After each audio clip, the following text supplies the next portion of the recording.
You know how I was talking about experimentation last episode? It made me a little uncomfortable, but yes. Well, speaking of which, we now have our own official subreddit.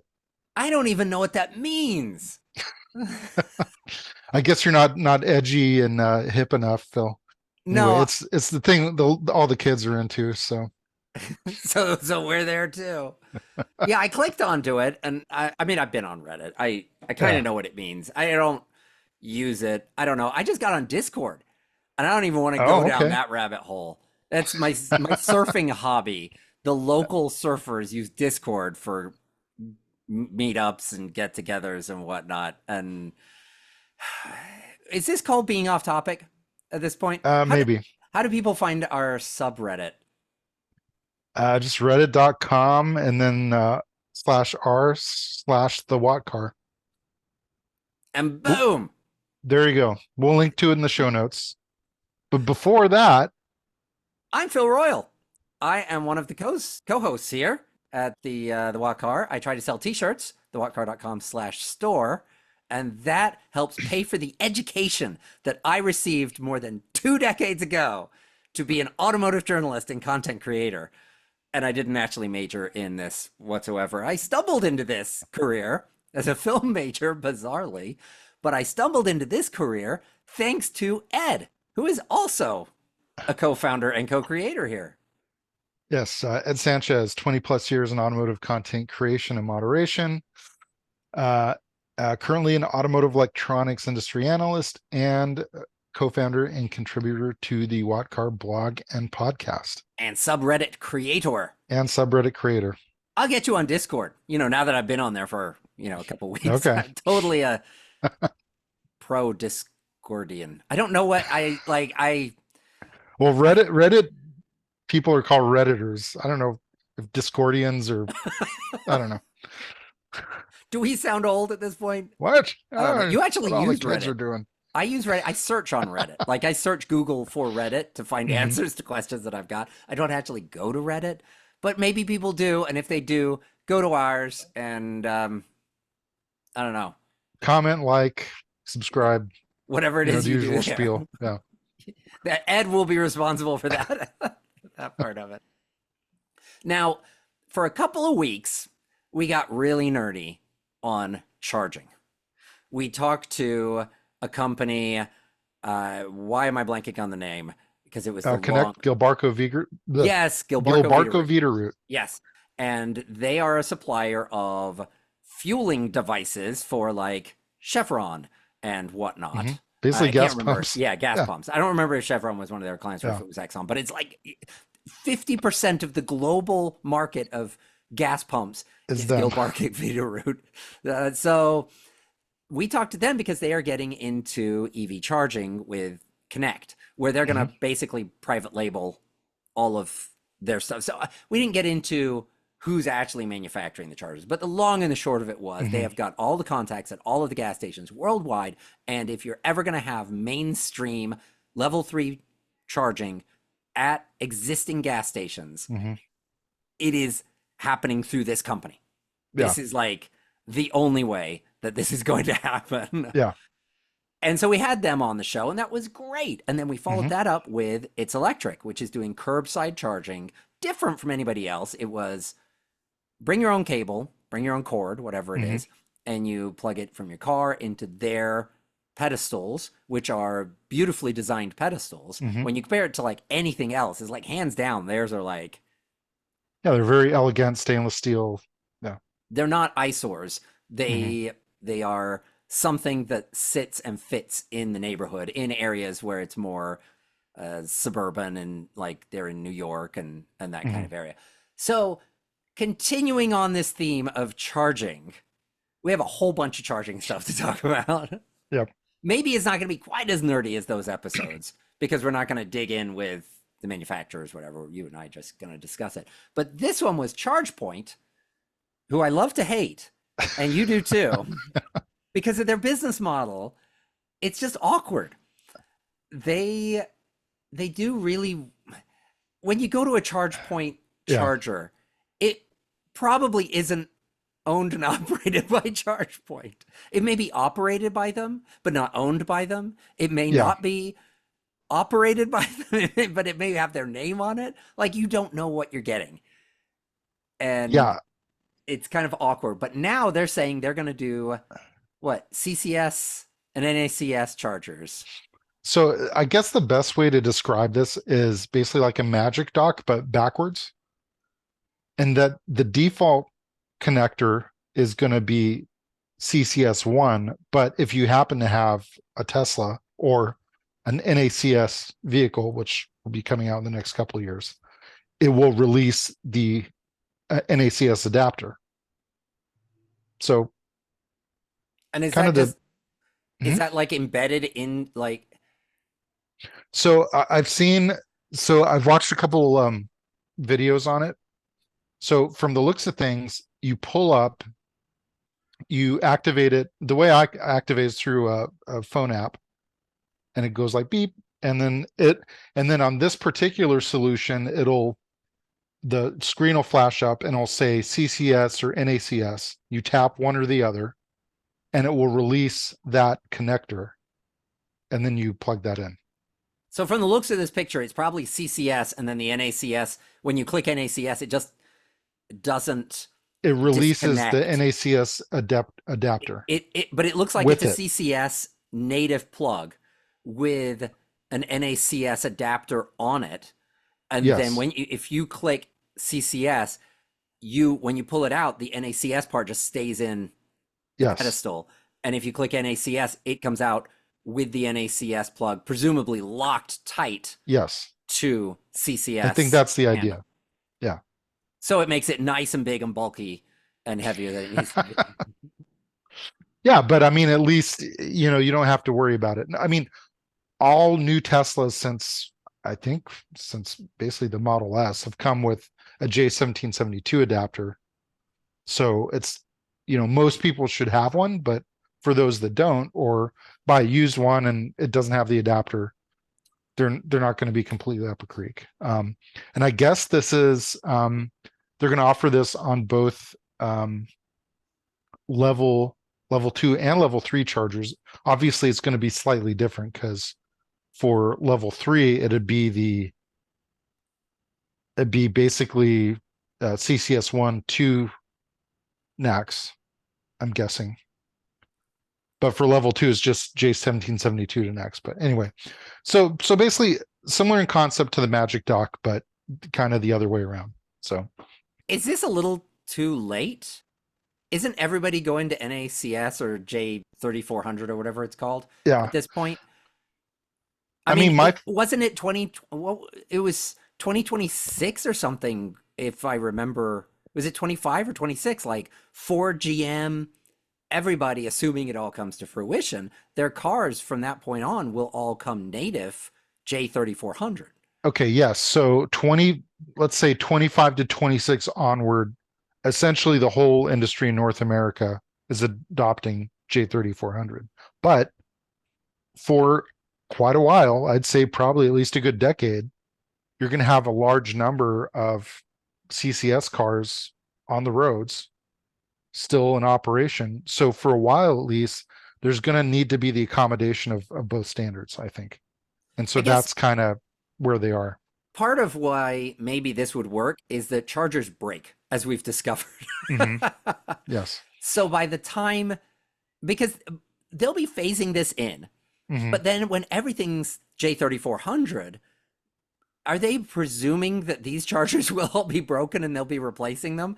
And thus, So then you they get they to just be actually native? Or they actually touch on that a little bit because I watched for once we didn't get the scoop on them like we did with It's Electric. But I think I don't know if I'm allowed to mention other podcasts and channels here, but I think the it's our bosses will allow that. Yeah. okay. So Tom Malogny on State of Charge had the CEO of ChargePoint come on and discuss it, and he said along with this initiative, it's also gonna include kind of like a modular cord. So if at some point the station operators want to swap out to a J3400 native connector, they can do that. So So they I just have it guess, like a different seat insert yeah, where so this all that goes. have And just like a different little holster thing to put it in. And if they just wanted to swap out the cable completely for just, J3400 native, that they can accommodate that going forward. So I think, and that's the approach I'm seeing a lot of different hardware manufacturers and network operators kind of take, as more of a modular approach, where depending on customer request, or if at some point they want to transition to J3400, that they can just basically detach, obviously kind of partially disassemble the unit, and just swap out the cable for J3400. But so, seems like that's happening generally, but what a mess this is. it is, It but sounds like it's very small, but we shouldn't be going through this. This industry is just trying to get going. And then it wants to fall on its own face. It's never happier than if it's trying to fail. And that's you're, another you're like you're taking a little more cynical view than I am. I mean, I guess I just think of you've got your average person goes out and buys an electric vehicle, and right Mhm. now you pull up to charge, and for all you know, you just bought like my friend did the Lexus RX RE RZ 450, RZ. yeah. Yeah, she knew nothing. She didn't even go. She went in with her gas car to get an oil change, and she walked out with an electric SUV. Yeah. No idea. Had never thought of electric vehicles. She pulls up to a charger, and now it's going to say, "Do you have J3400 or J1772 on I don't your?" know. Or and you're like, "Okay, I'll look on my car," because a lot of cars where the fuel port is, it says like unleaded only or Mhm. diesel only or 91 octane.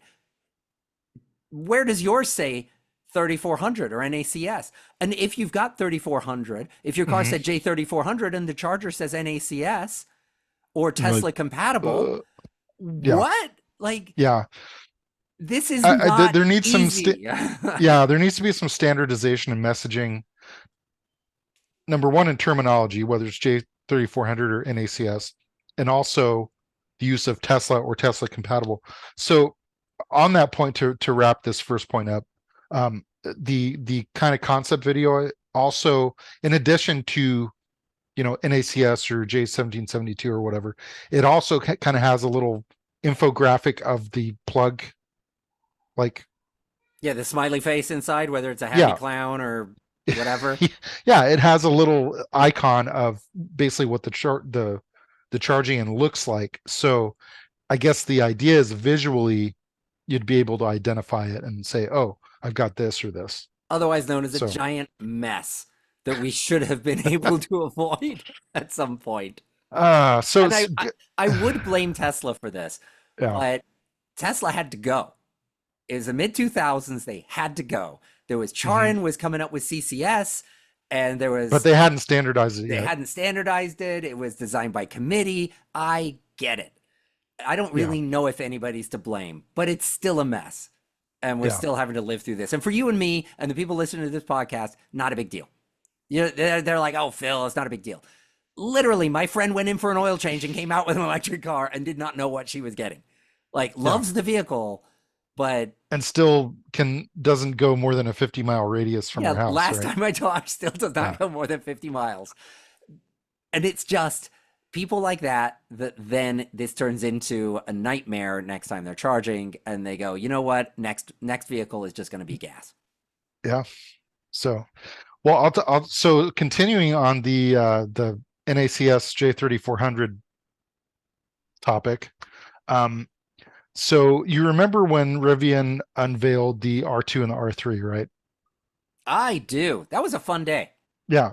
So pretty cool. Got a lot of people excited. I think they're already taking reservations or like pre-order whatever for the R2. And Um, didn't they jump, or not to get ahead, or I don't even know if you're going to talk about it. Didn't they jump R3 production ahead of R2 production? Didn't I read that somewhere? what? That's news I to me. Yeah, maybe I just made that up. Anyway, that'd You be cool carry because on. I want an R3, but anyway. Yes. Um, no, but what had a lot of people scratching their heads when it was unveiled is the charge port was on the right rear side. So the idea behind that was to facilitate curbside charging, like for instance, like it's electric, so on and so forth.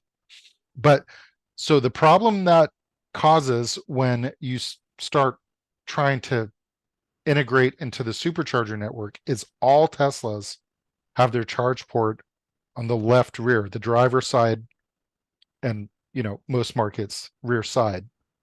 And so the problem is if you have it on the opposite side, then you're basically stealing someone else's power that could otherwise be able to use it, if that's making sense.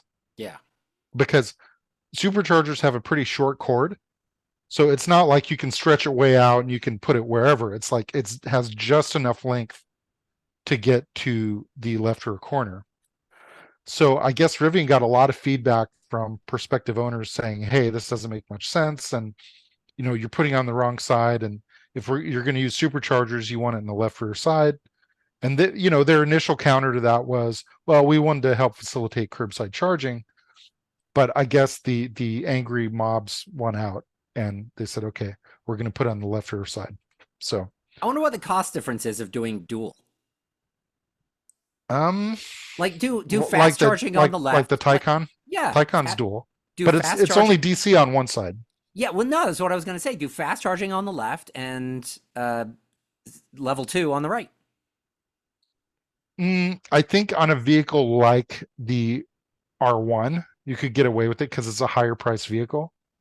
But with the R2 and R3, since they're more cost sensitive, I think every little cent, every little dollar is looked at. And I don't know if they could justify dual ports. I was going to say, like, I wonder if they could just offer it like as an option. You buy, because remember was it the Spark that you could get? The Chevy Spark EV? Yeah. Yeah, that you could get with level 2 only. Level 2, or you could pay and like the LTS version or whatever it was. LTZ, it was a yeah. trim where it had limited level 3. Essentially, it let you charge as fast as like a Leaf or something. It wasn't tremendous, but it was still better than level 2. And there you had to pay for the option, but I think it was built into the same door. I don't think it was like a separate port. Here, it'd be a whole different quarter panel or bumper fascia. It would not be an insignificant. It wouldn't be like, $500 upgrade. It'd be like a $2,000 upgrade. But okay, so here, getting into the whole mess theme that you started off with. What a mess. Okay, so but think about this and think about how much confusion this would cause. So the somewhat confusing thing about an ACS or J3400 is it is the same for level 2 or level 3. It looks the same. Whereas J1772 and CCS1 are visually very different. I mean, there's a huge difference in size, form factor, everything. So the thing is if you have two J3400 ports on either side, how would you differentiate one from the other saying, well, this side can do level 3, but this side can only do level 2? You see what I'm getting at? Yes. And it just occurred to me how in something like where you pull up and it was like a bring your own cord kind of solution with J3400 and you plug in, if it's on a tiny little pedestal, okay, you maybe you'll assume, oh, well, this is small, so it's going to charge slow versus the giant boxes that charge fast. But if this is embedded into like the ground or into a wall, you might have no idea what you're going to get for power. At least with the difference between 1772 and CCS, oh, this is the bulky one. I'm going to get faster charging. It hadn't even occurred to me that 3400 it's the same, yeah. With this is that you're not going to. There could be scenarios where you don't even know the speed that you're going to get when you plug in. Although I guess when you think about it, then everything's app based, which I hate. And there the app will tell you the speed. I don't know. This is also so anyway, so much more confusing. So once again, and the haters are going to say, well, Tesla's just dictating the terms for everybody. Well, they built the charging network, so I guess haters going to hate. But the player's going to play. So anyway, so I'm actually kind of happy about this because I'm assuming this will also apply to the R3, which I'm very interested in potentially. So I looked that up and it wasn't that they're going to make it ahead. It is there. They said that they will start as soon. The quote was, as soon as we possibly can, as far as production to the R3. So they will make the R2, but and then still after the yes, R2. so the R2 comes out, but they Yeah. have moved R3 up from what I assumed would be maybe or possibly never to as soon as we possibly can. That was Hmm. what I'd read.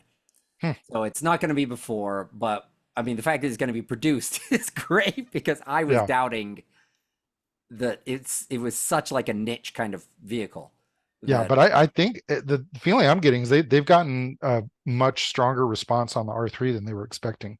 yeah, Especially from like the enthusiast community. Ironically, going back to Reddit, on the Volkswagen GTI forum, a lot of those guys are saying, "I really want an R3." that's why I like it. Is it looks like a Yeah, giant rabbit. yeah, So something I wanted to drop in here. This was made the rounds. Once again, yeah. charging made the rounds that the Lucid Gravity was. This was Inside EVs was reporting that the Hmm. Lucid Gravity, the SUV that's coming out, Hmm. I think potentially next year, which means December Hmm. 31st, Yeah, yeah. 2025, that will have two charging ports. Hmm. It'll have J3400 and it will have CCS slash 1772. Boom, boom. Hmm. And apparently completely wrong. Hmm. That was somebody looked at a concept vehicle and then wrote an article based on a prototype. And Hmm. Lucid contacted Inside Said EVs and no. was like, no, you guys just stop it. So, note to future me and to other writers out there, when you see a concept vehicle, it's probably a concept vehicle. Yeah. And a lot of times when it says not production intent, they mean it. Yeah, this will have been they had 3400 and they had Hmm. TCS and they probably wanted to do back-to-back charging comparisons and some engineer was like, "Whoa, hell, I can put them both in the same vehicle and you can get Hmm. Hmm. direct comparison." And there's Hmm. probably like an actual cutoff in there so they don't get parasitic loss from the other charge ports and whatever. But more than likely that was done so they could check this thing on either setup and then Hmm. they could make their decision what they want to do. I'm just hoping that they don't And they sell a might have version. done the prototype before they finalized that they were going to Yeah. NACS. And But once they made that decision, it's like, okay. we've discussed this before, probably like a year ago, when Ford and GM were announcing, "Oh, we're Hmm. going to the Tesla standard." Hmm. That I was saying, of course they know what this does. They have all tested this. Every manufacturer has already tested Tesla's port Hmm. before any of this was open sourced, before anybody announced anything.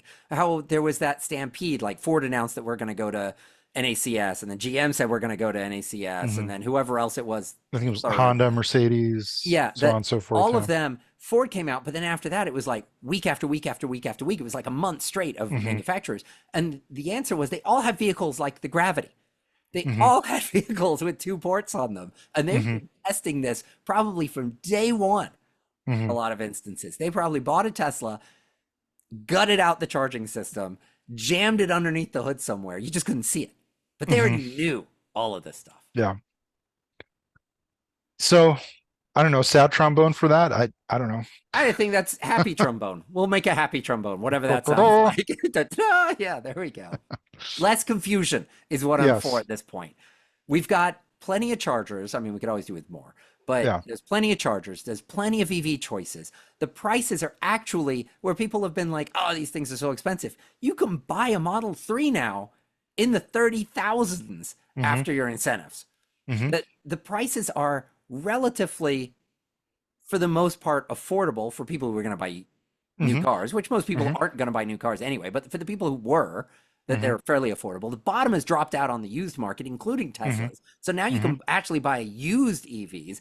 All of this is great. We're coming into this where you can afford an EV, you can charge an EV. Hmm. Let's not make it confusing. Yeah. Let's not have multiple ports, multiple plugs. We're whittling away. Yeah. Success is Yeah. there. Little by little, chipping Yes, away at it. yes. So more happy news. So I think we've discussed Zeeker here before. I think we're both fans of the Double O oh One was it? yeah, the 001 It's like a uh Honda Civic hatchback wagon, but wagon, big. but big and EV. and like 0 to 60, I don't remember the numbers, but 2.5 seconds or Yeah, something something. like that. Yeah. Anyway, so their parent company is Geely, which is also the parent company of Volvo, Polestar, and Lotus. Anyway, they claim they have new LFP batteries that can go from 10 to 80% state of charge in 10 and a half minutes. So That's cooking. that's pretty impressive, especially considering I think for a while LFP was considered kind of slower charging. Um, Yeah, they're LFP was very good in terms of longevity and that sort of thing, but they were kind of slow to charge, slow to discharge. But I guess they've kind of figured out how to make them charge faster. So more power. more power. You just jam it with more. Did you see the video on it was a reel or a story or Hmm. on one of the internet things? It was a guy charging his Model 3, I want to say. Hmm. It was at a Tesla supercharger and it was plugged in and the car is smoking. Oh boy. Yeah, and it's like out of the driver's side, there's a decent amount of smoke coming out. Hmm. And then he goes and shows the passenger side, and it's almost like a smoke screen. I don't know if it's fake, but I know it can happen. Yeah. And so he's like, should I unplug? Like, I'm gonna unplug. I should probably unplug. He goes over and unplugs. I don't think that was the first time he'd had issues with the car because he was like, I hate this car. Did it stop smoking or did it keep smoking? No, he Because got the video cuts. So I mean, it oh, could, it could be a who small knows? Yeah. smoke machine underneath it, but it's realistically it can happen. This isn't Yeah. unheard of that Yeah. this can happen. And how this can happen is you take a battery and you jam way too much power into it at one time. Yeah. So I'm hoping that Zeeker has done their homework and that we're not going to end up with a bunch of batteries that kind of um, uh, do bad things. They put on a inadvertent smoke show. Yeah, I know with RC cars, I used to race RC cars, you can charge batteries fast, you can charge them slow, depending on, I don't know, it's different chemistries and all that, but Hmm. Hmm. back in the day with NiCads and whatnot, you would charge it at the speed that you want it to discharge. So you would charge as fast as you can because you wanted the fastest discharge that you could possibly get. I don't know if battery technology is still similar, where Hmm. if you always fast charge, it wants to fast charge faster and you destroy the cells and their Hmm. longevity. But I'm hoping that they're keeping some of that in mind with this because I like LFPs. I think LFPs Yeah. should be the default. You go and you buy a vehicle and it should just come with LFPs. There are Yeah. less nasty metals in there. It's Hmm. more environmentally friendly as far as the Hmm. mining goes and Hmm. Yeah. and They're. I think they're for sure they're cobalt free. I think they might also be nickel free. So and they're yeah, heavier, but they can be charged. They can go through, I think, to more charge 100%. cycles. They can sit at 100% more than any of the other batteries. There's a Hmm. lot of like day-to-day Yeah. advantages. It should LFP right now in the technologies we've got, that should be the default. If you can do something like this and fast charge it faster than you could any of the others, Hmm. this Yeah. almost seems too Win-win. good. Yeah. It seems too good to be true. Geely is. I know some people kind of have this prejudicial attitude toward Chinese companies, but I think at least in the area of EVs, China is really bringing its A game. Especially the more established, I would say like Geely, BYD, Neo, all those companies. They know what they're doing. CATL is the number one battery supplier on the planet. Um, so I would hope that if they're making these claims, they've done the validation testing enough times, for safety, repeatability, so forth, that they're pretty confident in this claim. Because once they start coming to market, all the influencers and YouTubers and um, outlets are going to test it. So Oh, they will charge it to 80% and then discharge it as fast as they possibly can yeah. and recharge, and you will have somebody torture test this thing for Yeah. an entire day Hmm. and then be shocked when the floor is glowing on the Yeah. EV. Yeah. It's like that's not really it. Or it does it in 11 or 12 minutes. Oh my goodness. Yeah. Total failure. Yeah. So was there any word for when this comes available? No, it was just kind of an open-ended announcement. I don't know if they said this is like market ready or going to be on the market next year. I think this may still be in the prototype stage, but anyway, pretty exciting development there. Yeah, and there's been some other Um, companies that have mhm. developed cables that can do faster charging by, like with the old wet towel on the handle trick that Oh, people try. That yeah, there's companies developing cables that do the wet handle on the handle trick yeah. from the cable side and do it so it's actually engineered and not I think the a horrible newer, I don't idea. know if it's V3 or V4 superchargers have liquid cooled cables. So, Yeah. And there was some other company that was just doing the handle and then they mhm, forced power through and they could actually like increase the charging of like whatever EV they were charging, but hmm, they could do it just by a handle swap because hmm, of this onto like an I don't know. I need to look yeah. it up. But it was concentrating on the cord and the handle onto an existing thing. Hmm. So yes, similar what you're saying. What So, was you mentioned wait, yeah. where do you want to go? Because you mentioned CATL and we've got a rundown and that kind of drops us out of order. Do you want to go back to that No, or let's hit CATL. So CATL just opened a showroom in China in Chengdu. Um, and you can look at batteries there or what? What are they no, so this showcasing? is what's kind of weird is it's I don't know. Do you remember? I think you're old enough to remember this. You remember the Microsoft stores and malls? Yeah, Like aren't they those were still trying to there compete. in malls? No, Do malls no. exist anymore? I've lost a Well, lot. yeah, I haven't that's a been good out for the last question. 4 years. No, but they were for a while trying to compete with the Apple stores, but the difference is they were not all.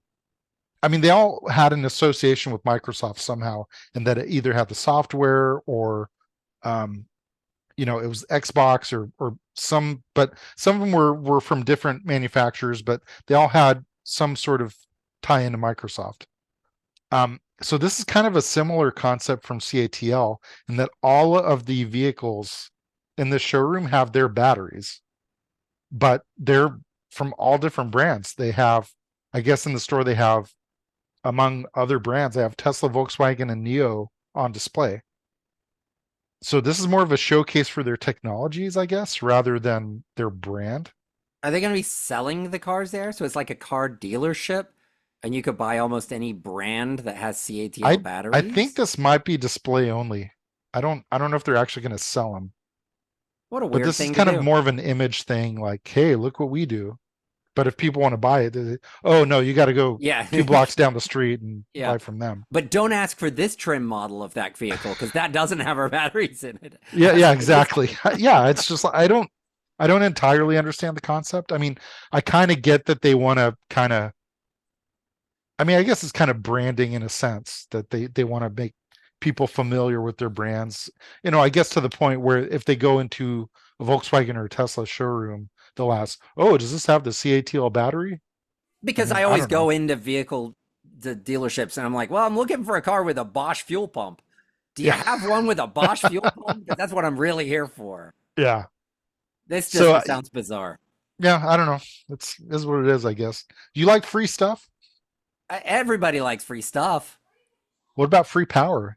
Free How's that power, sound? it's even better. I'll take all. Yeah. I got. How much do you have? I'll take it all. Well, if you're a Ford EV owner in Texas and counties that offer the option of energy from TXU, you can get free power for your EV. How about that? When Texas isn't um, Blacked out. blacked out yet. No, this is one of the weird things. Texas has a different type of power structure Totally. from the rest of America. And it's all like independently Hmm. owned Yeah, powers. ERCOT. It's like an entirely separate grid. So Yeah. they can do things that are just bizarre.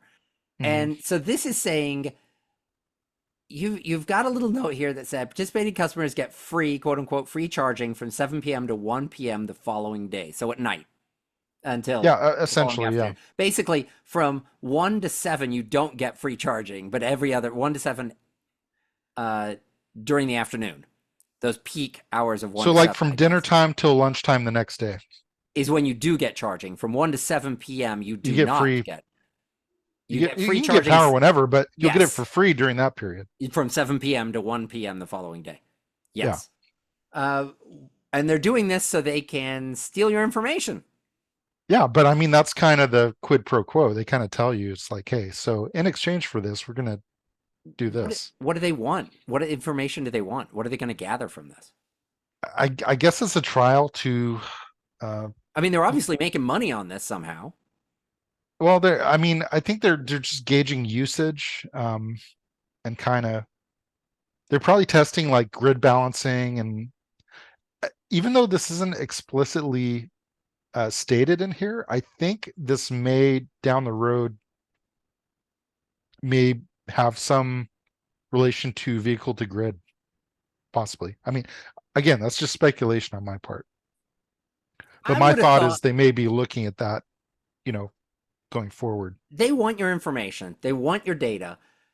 And I would have thought that if they're smart enough, they would be able to look at the grid and the individual um, meters, which are all smart meters now. They're all calling Hmm. home, Hmm. and you should be able to tell if a car is level 2 charging at a house.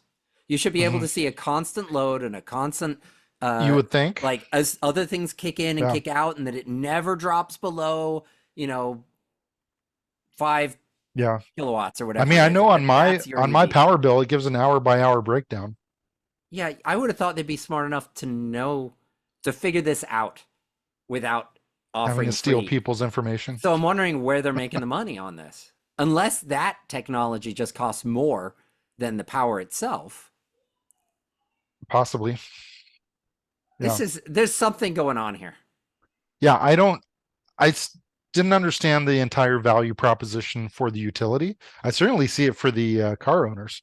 They're like, heck yeah, I'll One take of my free friends power. in Texas who actually Yeah. made the news when his Model 3 was hit by a tornado Uh-huh. and the Sentry mode caught the whole thing and had the tornado go through and basically take off his Model 3. And he So he made posted the like video or he made national news with that. Yeah. And what nobody's followed up with, but he's my Facebook friend, is that he went through hell trying to get Tesla to, because he had like the Tesla insurance, getting hmm. them to write the car off. Hmm. And yeah, like completely annoying on the insurance end of it was Yeah. not an enjoyable Yeah. experience. I know a few other people have Tesla insurance and they say it hasn't been the easiest to work with. So No, they did not want to total this car. And there is video of a tornado running over it. yeah. Like, but Anyway, he's got his F-150 while he's waiting for his Cybertruck to arrive, which now I'm wondering, now this isn't what we're going to talk about, but now Cybertrucks all cost $100,000. yeah. So So, I so imagine much if his for order, $40,000, yeah, right? I get the Yeah. impression his order is probably not going to go through. He might pull that one. He may Well, just hey, deal with his if Lightning. he's got an F-150 Lightning and Well, he's he TXU is mentioned his this. utility, he should sign up for this. He actually had mentioned this. Hmm. So he may do this. I might reach out to him and see because it didn't seem like a bad deal to him. All right, let's scooch along because looking at my Okay. clock says we don't have much time left. So VW is not going to offer an ID Buzz camper version, and we've known that for a while. Yeah. But another company will, which I don't think they're the first ones to say they're going to. But I No. like the name of this one, Peace Vans. Yeah, man. No, so this company has been uh I guess in their current iteration since 2017, but before that it was just kind of this hole in the wall shop, I guess owned by a couple of hippies up in Seattle or something. But I guess like an investor group came in and effectively bought them out. But anyway, they do camper conversions on Volkswagen VW van again, Mercedes Metris, and Sprinter. And they also, I guess, do EV conversions on microbuses. Um, so this kind of fits with their vibe, sounds like. And at least the concepts they showed look pretty cool. Um, I guess you can do anything from like a more basic kind of like day camper, sort of just beds and some cabinets and stuff, to like full blown with a sink and little stovetop and all that. So you can get various.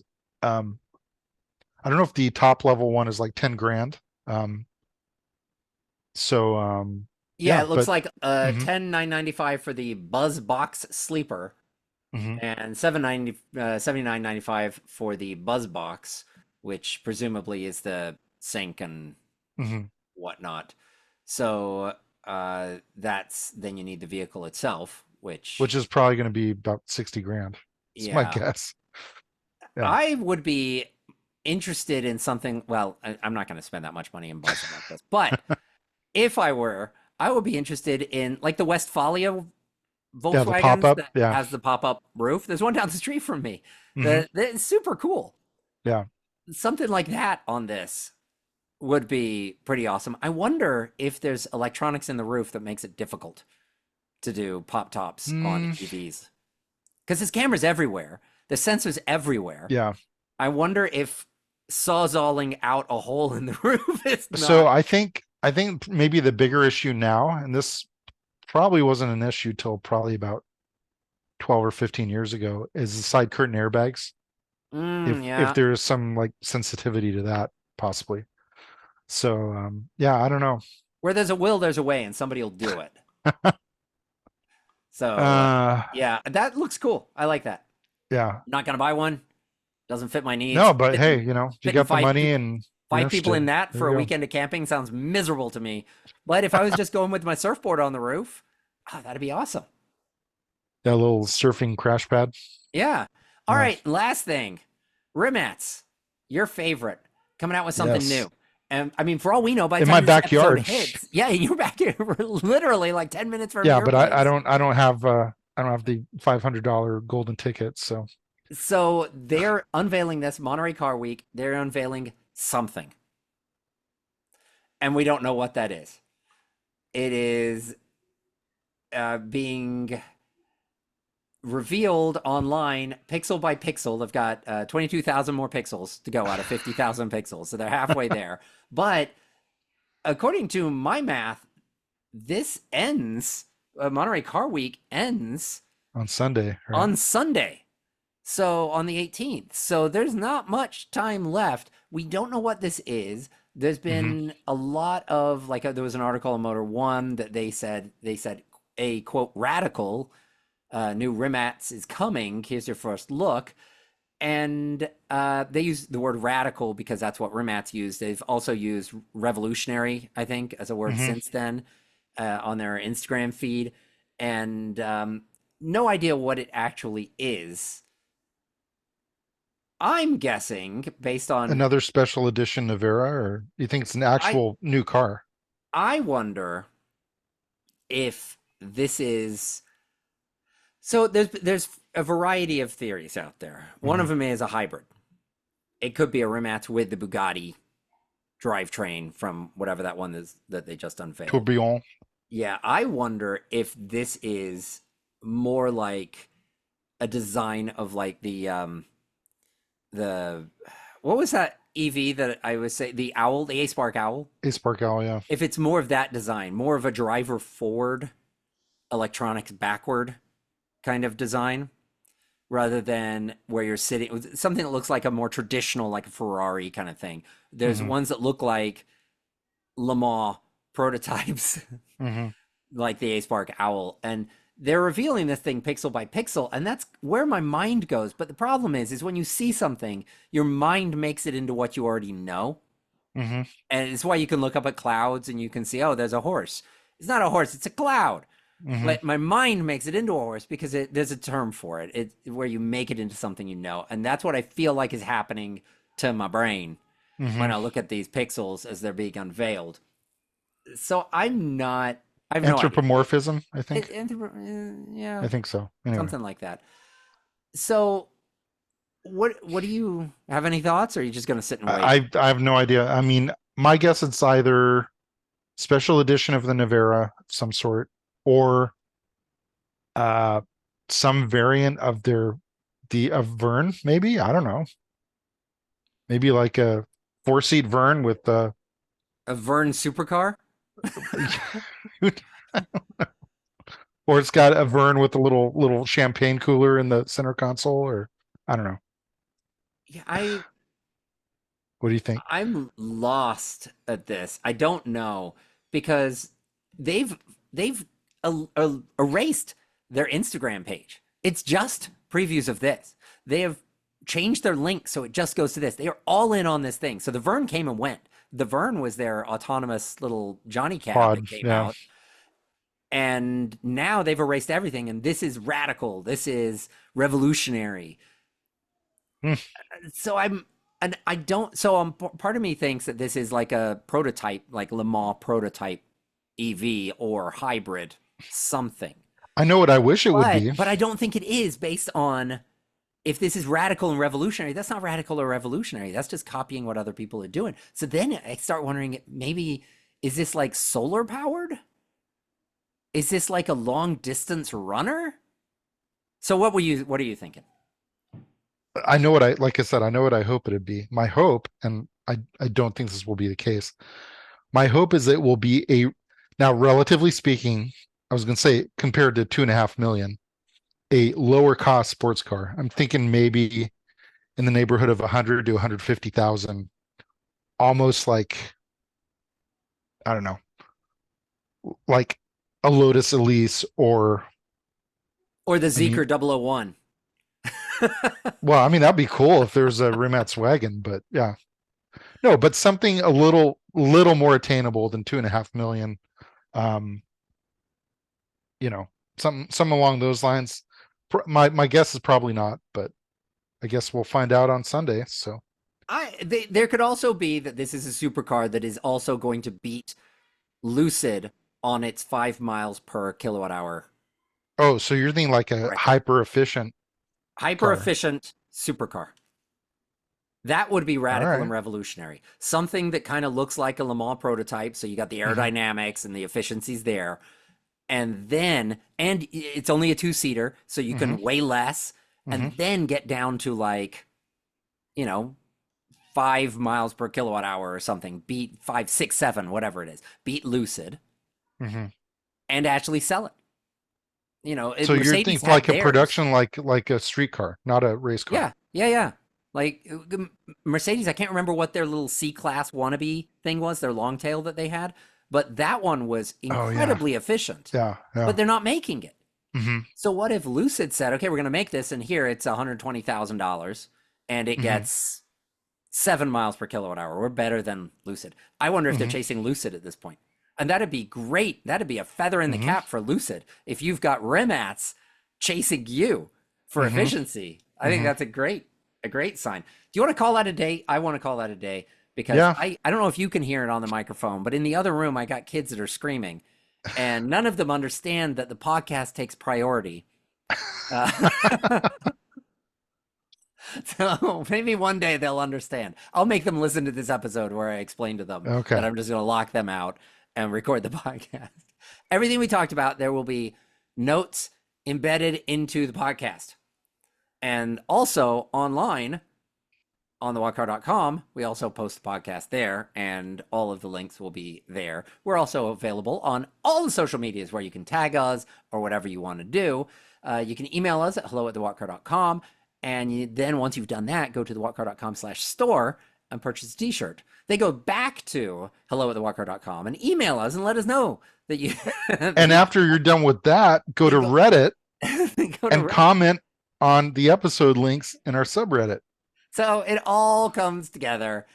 And then for companies like Rimats who want to advertise, thewalkcar.com/advertise, get in touch with us and we will test drive whatever it is that your revolutionary, uh, radical new thing is.